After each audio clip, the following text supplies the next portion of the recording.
The third sorting algorithm we're going to talk about is the insertion sort algorithm. A good way to understand insertion sort is to think of playing a card game. So imagine each item in this array represents a card. The dealer gives you one item or one card at a time. Every time you get a card, you insert it in the right position. First you get 8, you keep it. Then you get 2, you insert it before 8. Next you get 4, you insert it between 8 and 2. Then you get 1, you insert it before all the items. Finally, you get 3 and insert it after 2.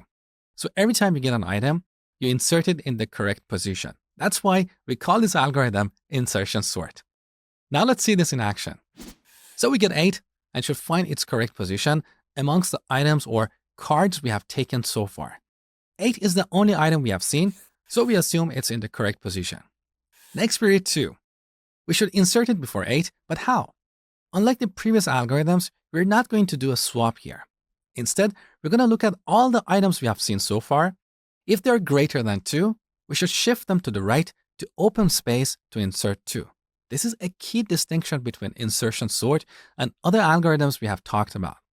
Instead of swapping items, we shift them to the right. You'll see why in a second. So 8 is greater than 2, and we should shift it to the right to open space for 2. To do this, first we store 2 in a separate variable called current. Next, we shift 8 to the right. Well, more accurately, we copy it to the right.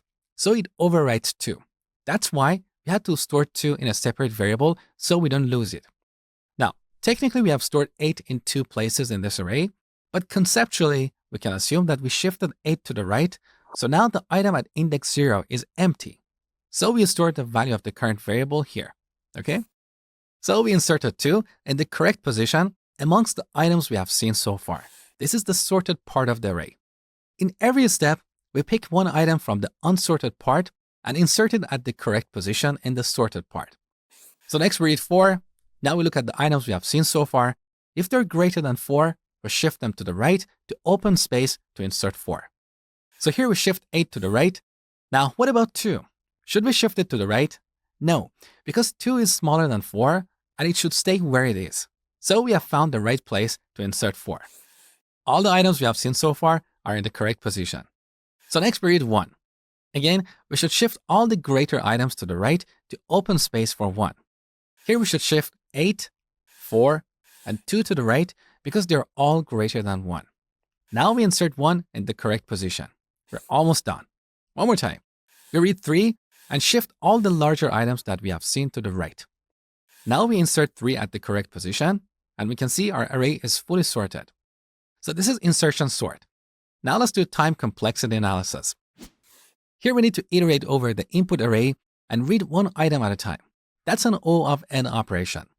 In each step of the iteration, we need to iterate over the items we have seen so far and shift them if required.